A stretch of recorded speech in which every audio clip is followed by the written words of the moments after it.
are in a positions, we are at certain situations right now, we are waiting for a future where whole of the indigenous peoples half of the indigenous peoples of these regions are going to be affected due to these dams. We are going to be displaced from our homeland. So by looking this, whole scenario of displacement, induced development, induced displacement, we see all the beautiful places in Assam or whatever in Northeast. You will able to see the Nungoligo refinery. When uh, comes towards to the airport near Barja. When you go to the Margarita, when you go to the upper part of Arunachal Pradesh near Mesuka, almost all the land has been taken away from the indigenous peoples in the name of development. Initiatives or projects which are pursued in the guise of promoting renewable energy or climate change solution. I think even for that matter, the sustainable development goals, realizing SDG goal, for example. I think there are a lot of initiatives which will affect the rights of communities over our land and resources, and then of course complicating the pattern and nature of conflict and also displacement in the region. So I just want to give some of the concrete examples. All over Northeast there are 200 plus dams when you look at the energy sector, and just in Manipur recently the government has declared that there will be 32 dam planned just in a small state like Manipur, and of course like our friends coming from Tamenglong. In the previous panel, and their land will be one of the area where the maximum number of dam will be planned in Manipur, over the rivers like Barak and then Iran River, Nunglegon. So I wanted to highlight some of the in Manipur for a long time. Hydropower projects continues to be one major cause of displacement. This is the submergence by the Mapitel Dam. Here, it displaced around 5 villages completely. But in terms of the submergence of the agricultural land and the forest area, so when you talk about displacement, there are two aspects. One is the direct physical displacement, complete submergence or complete eviction of of the physical settlement or the communities. But another aspect of displacement is the displacement of people from their livelihood source or from the cultural source, And I think that aspect of displacement. So if you look into those aspects, it impact a lot of more than 10 villages are directly affected, and then of course there are other indirect effects, both in the upstream and downstream areas. It also witnessed long-standing protests, and in fact, this dam, it started 1990s, approval comes in 1918, but the government cannot still commission a dam. Why? Because of the people's protests, both from the downstream areas and upstream areas. Why people protest? Not just the cause of displacement, but also because of the massive impact, multifaceted impact on terms of livelihood, in terms of the culture, in terms of the conflict within the community itself, So there's a multi-layers of impact, and I think the impact will span not just the present generation. I think it will continue to impact even at the intergenerational level. Great that there were some journalists who are also here who can bring these voices to the mainland newspapers, because the mainstream understands the impacts that its look east or policy is going to have. So something also we can discuss later on. And now I would like to invite Anthony DeBarma to speak. Anthony is the So I'm really missing the VC of the MLU. Yesterday he has been here and making always a remark. So we thought that he should be here and make the remark at the same time. So anyway, this is part of the process where we all see and witness that all the experts actually run away when the activists really come forward to speak. So therefore, let me start with, when you talk about your identity and culture, I think if there is no land, there is no identity, there is no culture, and there is no language. So you are nobody. The recognition of yours is nobody. So therefore, I think land is a major issue. As Shivani pointed out, land is life. And when there is land, there is culture, there is identity, and therefore I have a land in Tripura, so I'm a Tripuri, so I'm a Tripura. So this is my identity. But if I don't have land, can I be proudly say that I'm so and so? No. So therefore, let me start with this. Are very much project oriented, and we don't want to go beyond that project because we are afraid, because we are scared. How long are you going to hide yourself from the reality when your all lands are being taken away, when your all resources are being taken away, when your all culture is taken away? So therefore, the very instant example that I'm here, that who were once upon a time having the history and constitution and currency has become one of the most vulnerable and microscopic, and today questioning the survival of the Borok peoples in Tripura. So this is just because the lands are being taken away. Therefore, the whole Northeast peoples are actually crying for our identity, for our survival, and for our land rights. Because the Northeast was never been considered by India before the when the independence was declared. Because Northeast is simply neglected, and there was a time when the Sardar Vallabhbhai Patil told to Mahatma Gandhi, saying that if we are not going to include Northeast as part of India, then India will never able to become a powerful country in future. Rights of the people of Northeast is simply subjugated, and simply it is a discriminations. That's why I term it as a racial discriminations by the center. And today, none of the state or none of the learned people in the regions is actually raising this voice. And I think this university, the place where we are standing, is doing some research. So research should not be merely on the basis of what somebody has written in the book and you are referring that this is what he has written and this is my finding. I think the research should be like in the ground. Go and find out what's really happening in the ground and how much the land is being acquired, how much the land has been taken away without any free prior consent from the people, and without the proper rehabilitation and without the proper compensations. There are certain procedures before you take away the land, you need to fulfill that. And the environment impact assessment, social impact assessment, all these things need to be done. But whereas we never try to find out all those, and we simply say that the government has the power to take away the land. So but I'm saying government has no power to take away the land without the people consent. And that is where we have actually proved in certain area where we stop from 2006 to 2012, we will stop of taking out the lands by the government of India. And when we talk about the forest land, I do understand the forest is under the union lease. But even though, let me put a question, whether the ancestor came first or the law came first. That is where we have to debate. We cannot just let 1927 Forest Act will actually prevail in the regions. This particular act is for the British colonizations that they have used. But Tripura and the Northeast has never been part of India before 1927. And why today 1927 Act is forcefully being enforced in the regions and nobody is questioning that.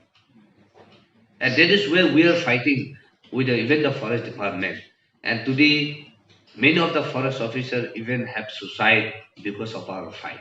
Because we are not letting them to actually flee away by simply violating and by simply acquiring all these community lands has been diverted into a reserve forest. So these things are there. Now when I talks about the Act East policy, the roots for broadening the routes, for actually bringing the railway connected from the Bangladesh to the other part of the Asians, and for the power grid, that is World Bank project, that the towers is actually coming from Tripura, because we are supplying the power to the Bhutan, Bangladesh, and the rest, Nepal, and the rest of the country here. So definitely the entire forest lands are being taken away, the entire community lands are being taken away, the entire paddy lands of the indigenous people are being taken away, but no compensation was actually given to the people. So that is where, and it is not only being affected to the Tripura alone, because the entire tower, the high power voltage where is actually passing through the whole entire northeast, and like the forest department even claiming the compensation because powerful voltage where that passes through over the forest and over the houses also you are entitled to claim because the radiations of the ray is actually passing, so you are even entitled to that. So today, when those experts are talking about, when these experts are writing in articles in the newspaper, when these experts are actually talking about the whole issue of land, it's not only merely talking that this is the system of this Kuki, this is the system of Mizu, this is the system of Naga, this is the system of Manipuri. That is not enough, and that has been actually being practiced by the indigenous people since time immemorial, and you are no one to actually do a monitoring and study on that because you are not expert onto that.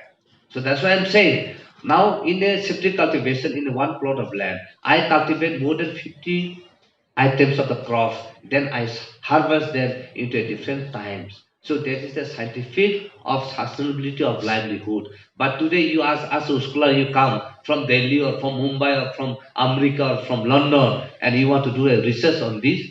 And there are certain words and terminology that you cannot even write in English. How are you going to explain in that? So you are actually diverting the whole system of our practices and framing into a new terminology and new word. And this is how our historical and our traditional system is being actually manipulated, and that's why today this monocultivations and other thing is being. So therefore, I'm saying a mature tree is giving more than 260 pounds of oxygen, and to the who destroyed that? And is it the forest department is actually preserving that? No, it is the indigenous people who plant and we are preserving, and these trees are giving the oxygen. But today you don't find when the forests are under the forest department, you don't find that mature trees anymore. And those all those imported tree, you cannot cultivate more than a 10% of the total forest land. But today we have seen in Tripura, the teak tree has been cultivated more than 35% of the total forest land. And therefore we don't see any dense forest today anymore. So therefore, when you talk about ecological system means you cannot divert your indigenous species and the biodiversity, and you only talk that you need to plant a tree. What type of tree that you are asking me to plant? When you have already destroyed all these indigenous species. For us, we have many terms like Burzum tree, So these are the trees where it produces more oxygen, and these are the trees where it actually gives you many of the ecological biodiversity system balancing. So these things are actually need to be taught, and these things are need to be actually really given a concentrations, and we need to really talk about the whole system. That's why I'm saying, just with the permission of chair, just 1 or 2 minutes. That's why I'm saying sentinel mapping is something very dangerous for us. If you are not concerned and if you are not really looking into it very seriously, then this satellite mapping can totally destroy your entire traditional system of owning your ownership of your land. This is I have witnessed. So that's why I'm saying we fought and we are still fighting with the government and Tripura that you have no authority to actually take over all the lands which time and memorial the indigenous people are owning the land. So it is a question of your survival. You cannot just simply take over the land for the interest of the development, and you are giving to the corporates. And these corporates are taking away all and looting away all the resources, and you are paying, and again you are paying. So Tripura is producing a volume tons of the gas, and that's why we are supplying the current. And at the same time, we are paying the same rate of per unit what you are paying. The land is mine, the resources is mine, but you are handing over this to the corporate, and they are looting everything and taking away, and they are becoming millionaires and billionaires, and we are all keeping mark, and we are not racing.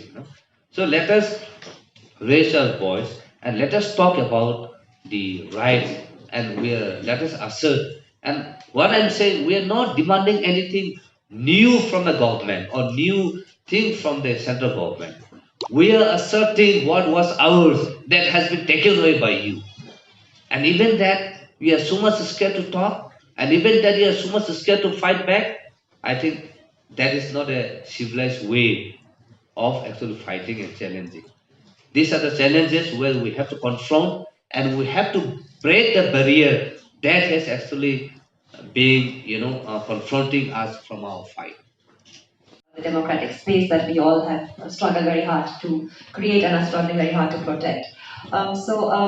We also, Jamie is not here, but she was also going to talk about, because we are in Meghalaya, about uranium resources are ignored, and monetary value is being extracted from all these people's lands. So I think we would like to open the floor for discussion. And we would like to take maybe 4 or 5 questions first and then have the panel respond. So if you could please identify yourself, and also if you have a question for a specific panelist, please mention that, or if it's for the entire panel, please also mention that. Yes, so. We have been also fighting for that. Now, in one hand, our cultural traditional system is so vulnerable now because of our own people. They are corrupted, and the trends that we all know, that is in one hand.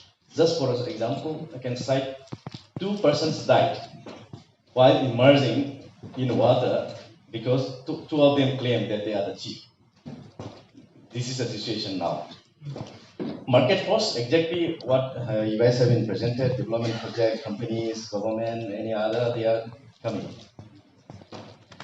Should we only raise alarm and system that should exist so that all these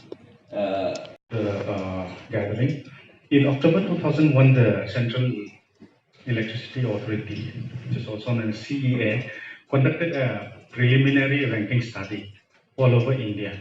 And then in that ranking study, the Brahmaputra river system and the Barak river system in the northeast were given the highest ranking. And then it was proposed that 168 large dams should be constructed in the northeast. So spread out, 168 large dams in the north, in the 8 states of northeast will be like about 21 large dams in each state of the northeast. So moreover, in the January 2004, in the Northeast Business Summit, the then Prime Minister Atal Bihari Vajpayee said that the Northeast is the powerhouse of the country and should own up to its responsibility. What he meant to say was that the Northeast envisioned to produce more than 63,000 megawatt of electricity, which will be exported across India, and then the surplus will be exported to East and Southeast Asian countries. Who benefit? Where will the coffer go? To the government and then development agencies. But we stand to lose, indigenous people in the Northeast. Please think about 21 large dams going to be constructed in your own state. Let us think about that. And also the ranking, the study also identified over 940 mini hydel power projects. Majority of this will be constructed in Sikkim and Arunachal Pradesh. And I'd like to say that one of the first anti-dam movement which was successful was the Rathongchu in Sikkim. So I think that scholars and activists should look into how the Rathongchu project was decommissioned due to protest. So That we hope for is that we also build solidarity and strengthen networks in the region so that people can reach out to one another, support one another, and come up with more coordinated strategies. And I hope that, maybe not in the panels, but in the breaks, and at the end of the day, we will have some space for that. It's very important. Otherwise, as you're right, it would just not be worthwhile to just talk and leave. Are there any more questions, comments? See, in Northeast, we have around 10 autonomous district councils, which is basically for protecting the tribal rights and the land of the indigenous people. So, as we can see, autonomous district council, I don't know in other parts of Northeast, but basically out here in Meghalaya, in the Khasi Hills Autonomous District Council, the Honorable High Court has recently declared that the Autonomous Council is an autonomous body which doesn't need to take any kind of notification from the government, from the particular state government, but they can directly deal the bills, the acts, and any bill passed by the council can be directly dealt with the governor. That is how the Honorable High Court has given the verdict, which empowers the district council and which shows the autonomy. So I don't know in other region of the in other autonomous council how are they benefiting or how are they protecting the tribal rights of the particular community because they are autonomous body. So as we see in our Khasi Hills Autonomous District Council, whatever project or anything which comes, be it from the center or be it from anywhere, they have to get the clearance from the Autonomous District Council.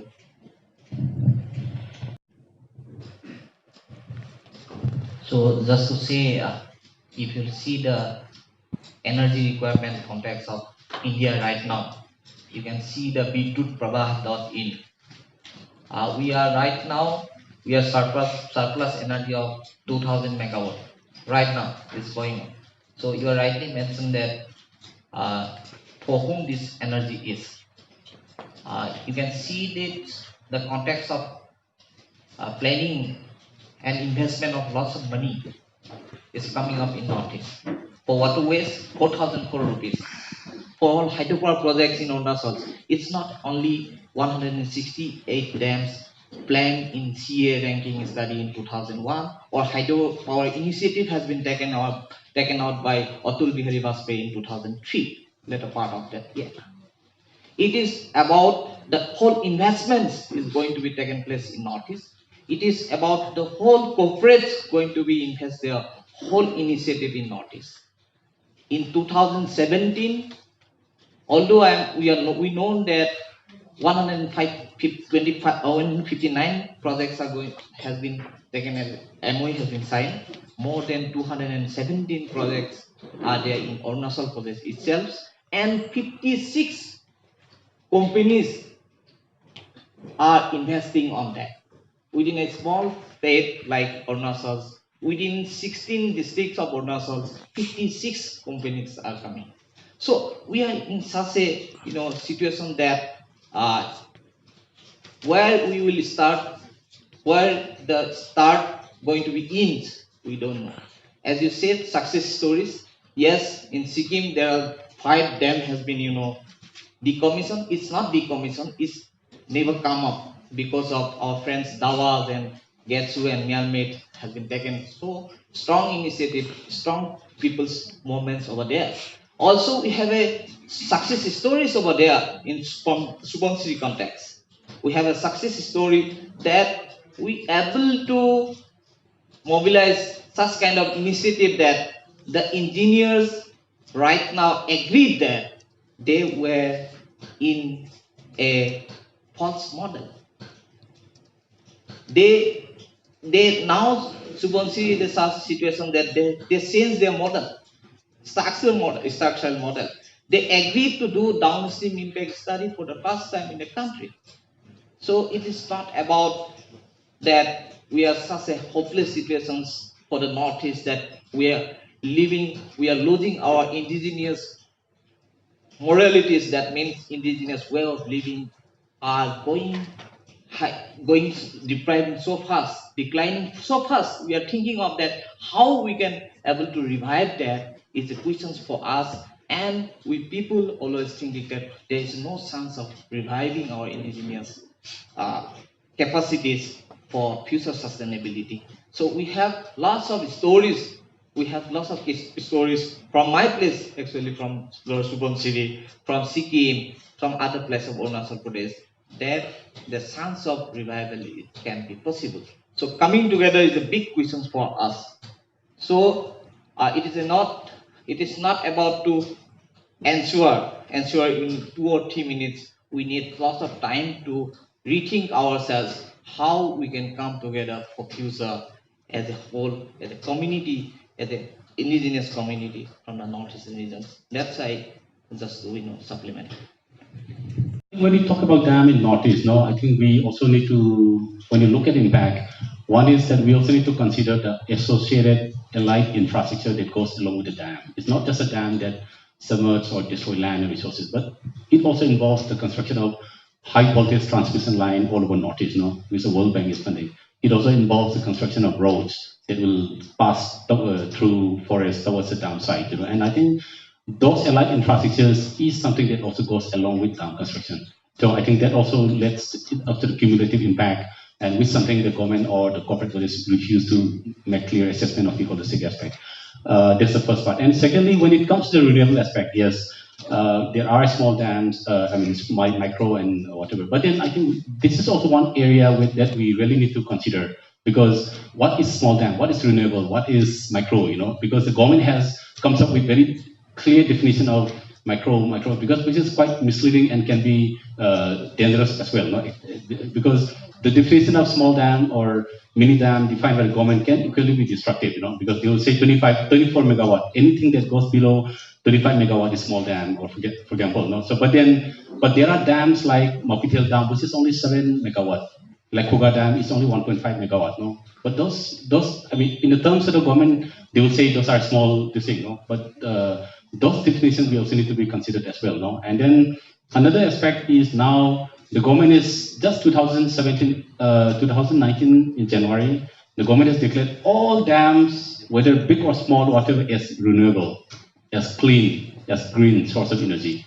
And that has led to a spurt in the dam building process in Northeast again. So after that announcement, the Subansiri Dam, the Dibang, and then even in Manipur, the declaration of 32 Dam is coming up now. And this is also in the pretext of climate change mitigation. I think this is a very controversial area, and people in Northeast, and we really need to be concerned about. No? And on the question of the systemic issues, how do we respond? The first is, I think, we need to acknowledge the fact that there is a neoliberal model of development which is fast reinforced in this part of the world, where the state, with the corporate, with the military are acting in tandem to serve the interests of the elites and also the corporates and the ones who are in the domains of power.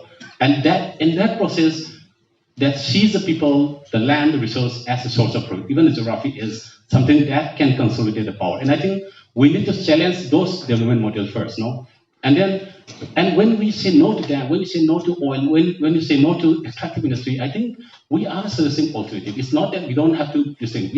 People are coming up with alternatives, no? Alternatives saying that we need to be consulted. People have to be heart of the development. People, and there's a sustainable development process that's been practiced within the community. So that has to be recognized. That has to be taken into consideration. You cannot enforce a development process whereby people are displaced, people are kicked out, people are pauperized or impoverished, no? And by using the military and the state, no? And that form of development is something that will not lead to any form of just development. Or I think that is what. And any development process has to be accountable. No? There has to be a process of accountability. There has to be a process of recognition of rights. And the alternatives which the community suggests, there has to be there. So a system should be rooted in the people. No.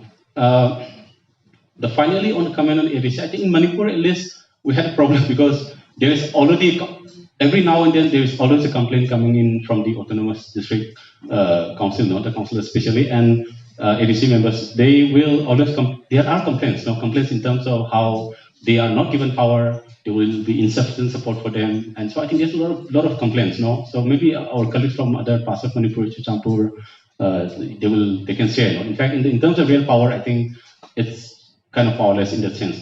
So thank you. the community should not be disturbed or the community should not be destroyed. When we talk about the right to equality, that equality need to be maintained. And just for the sake of development, you cannot destroy one culture and one community and one identity, right? So first of all, the development that we talk is for the people, for the country. So looking at that positive perspective, the community, the people out there, their land and resources, their culture and system tradition first need to be respected. With that respections, the whole process can be actually processed. So that's why we say in a negotiation process, in a dialogue process, every community, every individual should be respected and should participate in the decision making process. So collectively we decide. No?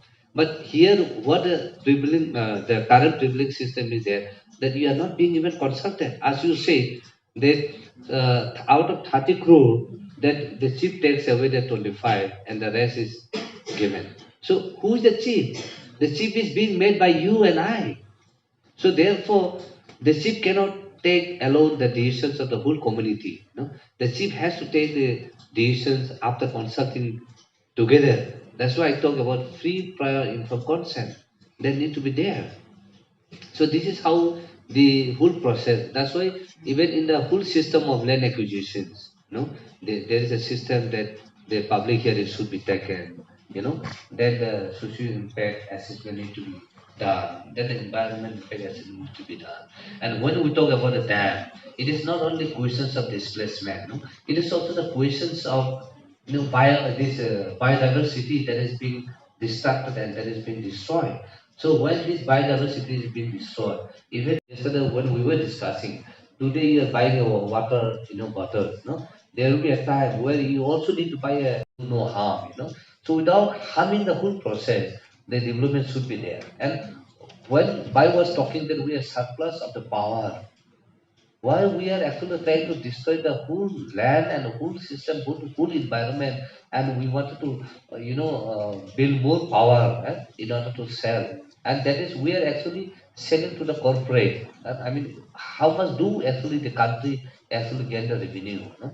It is only very yeah. So this is one thing. Large industrial projects, mining, dams that are continuing, but we're also seeing new threats, and I think we need to be alert to these, at how climate change mitigation is also going to be a threat of evictions and displacement of people. And can really nuclear power and hydropower be pushed as renewable energy or sustainable energy, something that we have to question. And we're also seeing the creation of more reserved forests for carbon sequestration projects, RED Plus projects, and that also threatens indigenous people's rights over the resources and their lands. But I think through the presentations, what also came about very strongly was that everything is not hopeless. People are resisting, they are organizing, they're developing very creative strategies, and it's really encouraging to see women at the forefront of these struggles, whether it's in Meghalaya or whether it's, Agnes was here yesterday leading the struggle against the mining mafia, or the women of Mapithel or Loktak, or the women of Assam, who have, really put their lives on the line to save their lands and their lives and their communities. And I think documenting these struggles is really important. So how a dam in Sikkim has been stopped can give hope to people around the Northeast. So I think sharing these struggles, sharing these voices and coming together, I think gives us a lot of hope and energy. And I think the people here are very creative and resilient, and we have a lot to learn across the region, but also in other parts of the country.